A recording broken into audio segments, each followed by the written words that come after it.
Hello সবাইকে, চলো তোমাদের সাথে আজকে একটা ছোট্ট আলপনার ভিডিও শেয়ার করি। এই আলপনার কাজটা করেছিলাম আমার বাড়ির পাশে থাকা এই কালীমায়ের দালানেতে।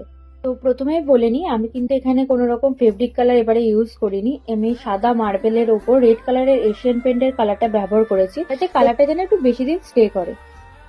তুলি আমি নর্মাল 4-6-2 যখন যেটা প্রয়োজন পড়ছে সেটা ব্যবহার করেছি। কাজ করতে করতে আমি আমার বোনকেও সাথে নিয়ে নিয়েছিলাম, কারণ যেহেতু কালী পুজোর আগের দিনকে আর সেদিনকে রাতে মাকে নিয়ে আসা হতো, তো রংটা না সকালে একটু অসুবিধা হয়ে যেত। সেই কারণে ওকে ছোট ছোট ভরাটের কাজগুলো দিয়ে দিয়েছিলাম। থাকায় আমার অনেকটাই সুবিধা হয়েছে। আমরা কাজটা খুবই তাড়াতাড়ি শেষ করে ফেলি। প্রায় 11টা থেকে 6টা অব্দি আমরা টানা কাজ করি, দিয়ে করে আমরা কাজটা পুরোটা আমরা কমপ্লিট করে ফেলি। কতটা কি ভালো হয়েছে জানি না, কিন্তু রাস্তা দিয়ে যারা যারা যাচ্ছিল তারা প্রত্যেকেই দেখে বলেছে নাকি ভীষণ ভালো হয়েছে। তো সত্যি বলতে পুরোটাই আমার কাঁচা হাতের কাজ।